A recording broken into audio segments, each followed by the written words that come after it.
ठीक है, देखो कह रहा है कि in the figure shows the cart of mass 6m is initially at rest. A particle of mass m is attached to the end of the light rod, which can freely rotate about the O. If the rod is released from the rest in horizontal position shown, determine the velocity of the particle with respect to the cart when the rod is vertical, assuming frictionless surface. ठीक है, देखो ऐसा ही question हमने कराया भी था या video में किसी में भेजा होगा कि इस तरीके से था, एक रिंग यहाँ पे था और यहाँ से ऐसे बांध के मैंने एक रस्सी के ऊपर से एक पार्टिकल कर गया था। रिलीज करने के बाद जब ये वर्टिकल होता है, नीचे जाता है, तो वेलोसिटी पूछी गई थी। तो इसमें भी यही काम करना होगा। देखो ये स्मॉल एम है, यहाँ पे तुम्हें बधा हुआ है पार्टिकल्स, यहाँ पे बधा हुआ है। तो जब स्मॉल एम पार्टिकल ऐसे इधर आएगा ना, तो 6m इधर जाएगा। तो इस टाइम पे क्या होगा कि एक टाइम आएगा जब ये कंडीशन आएगा,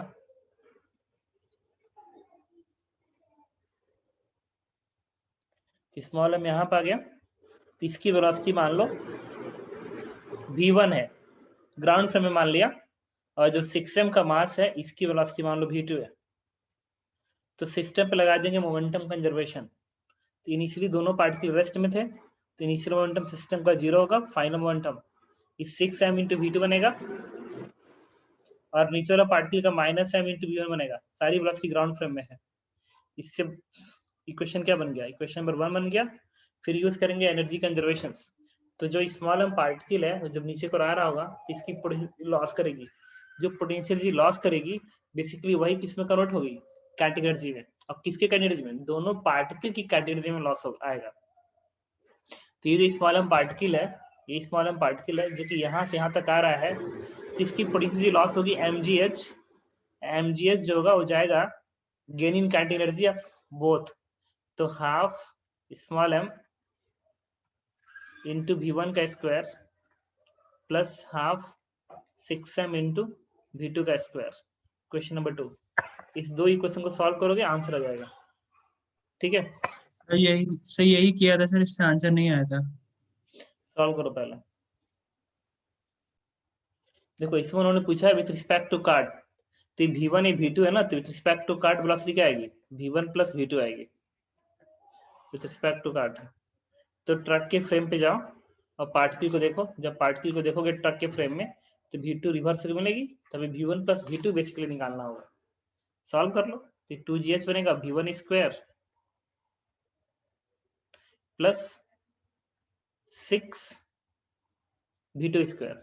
तो यहाँ से v2 स्क्वायर लिखी दो, कोई बात नहीं, और यहाँ से v1 बराबर क्या आएगा, जैसे 6 v2, यहाँ प्लेस कर दो 6 v2, तो कितना आएगा 36 और 6 42 v2 का स्क्वायर। तो यहाँ से ये 21 का टर्म नीचे आएगा, तो यहाँ से v2 की वैल्यू बनेगी v2 इज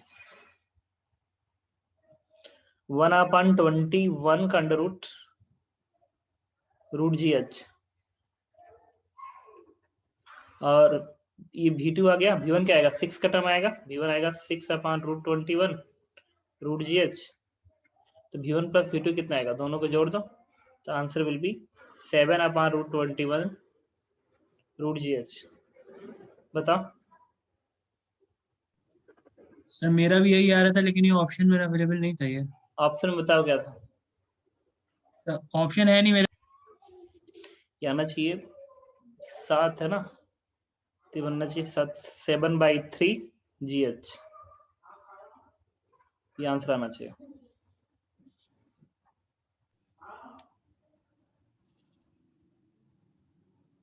ठीक है,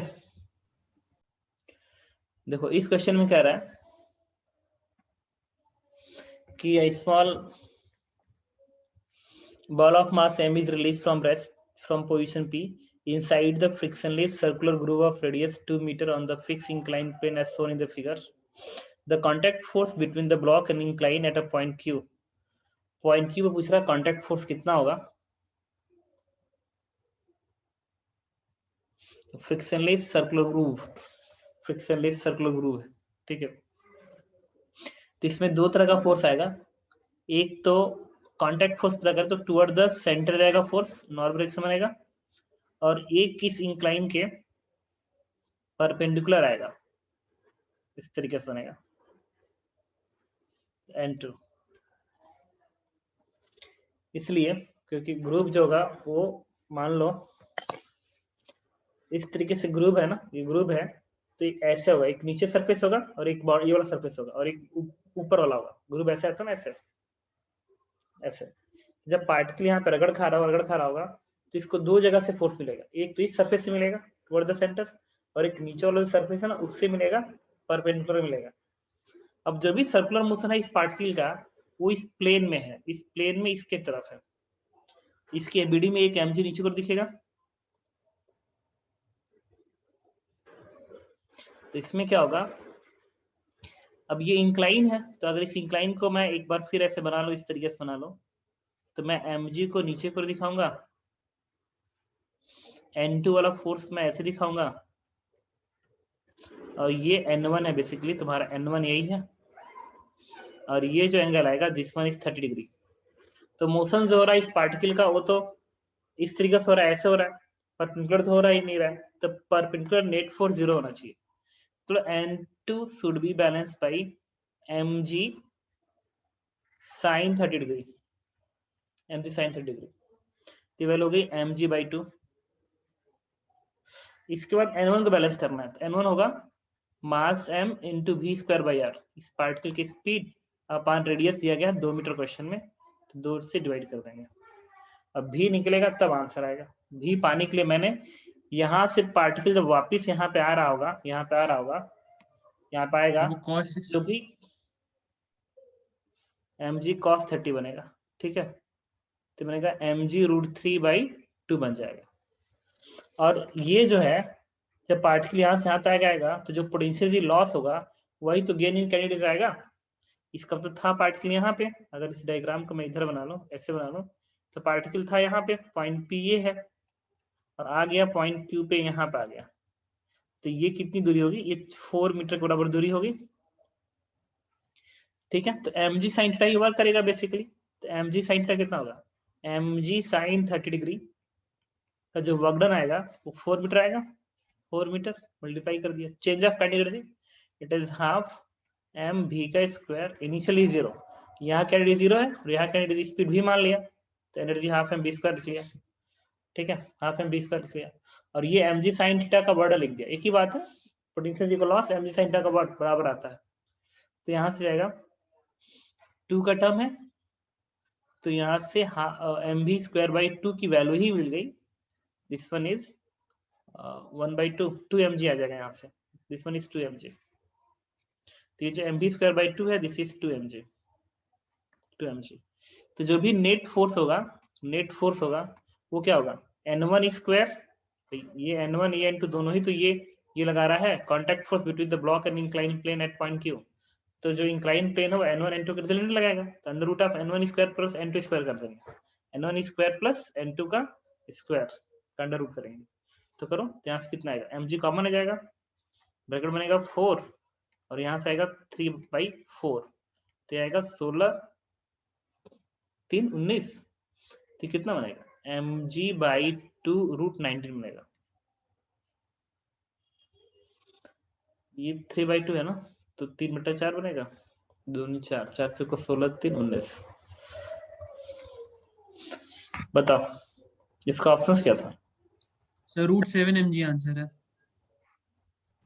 सर n1 को हाफ mv स्क्वायर और इसमें mg sin थीटा भी आएगा ना जब n1 कैलकुलेट करेंगे। हाँ गलती हो गई, सही कर दिया, इस n1 की कैलकुलेशन में भाई फोर्स किधर भी दिखाओगे ना mg sin theta, mg sin 30 degree भी तो आएगा, 1 सेकंड, तो ये इक्वेशन होगा ना ये वाला, तो बनेगा n1 toward the centre force n1 minus mg sin 30, तो माइनस mg sin 30 तो mg/2 बन जाएगा, ठीक है। तो यहाँ से n1 की जो वैल्यू आएगी, यहाँ से n1 mv square by 2 2mg आया था, तो इसको इधर भेज दो, कितना आ रहा है n1, n1 आएगा तुम्हारा, n1 इज 2 दूनी 4, 3 mg/2 बनेगा, स्क्वायरिंग करोगे तो mg बाहर जाएगा, तो बनेगा 9/4 बनेगा, और यहाँ से 3/4 बनेगा, तो 9 3 12, 12/4, तो √3 बनेगा ना, mg √3 बनेगा, क्यों? नहीं n1 ये माइनस बनेगा ना, sorry, toward the centre force n1 minus mg sin 30 ना, तो इधर आएगा तो प्लस बनेगा n1, तो 2 दूनी 4, ये बनेगा 5/2, n1 minus mg sin 30 mv²/r, ठीक है, तो 2 दूनी 4 1 5, 5/2 बनेगा, तो यहाँ पे क्या बनेगा 5/2 का स्क्वायर 25/4 बनेगा, 28 ये बनेगा mg, 28/4 बनेगा, तो ये कितना आएगा, 2 का टर्म आएगा, 4 से 28 √7 बनेगा, तो mg √7 हो जाएगा, यस सर, यही है, ठीक है। Yes sir. इसके बाद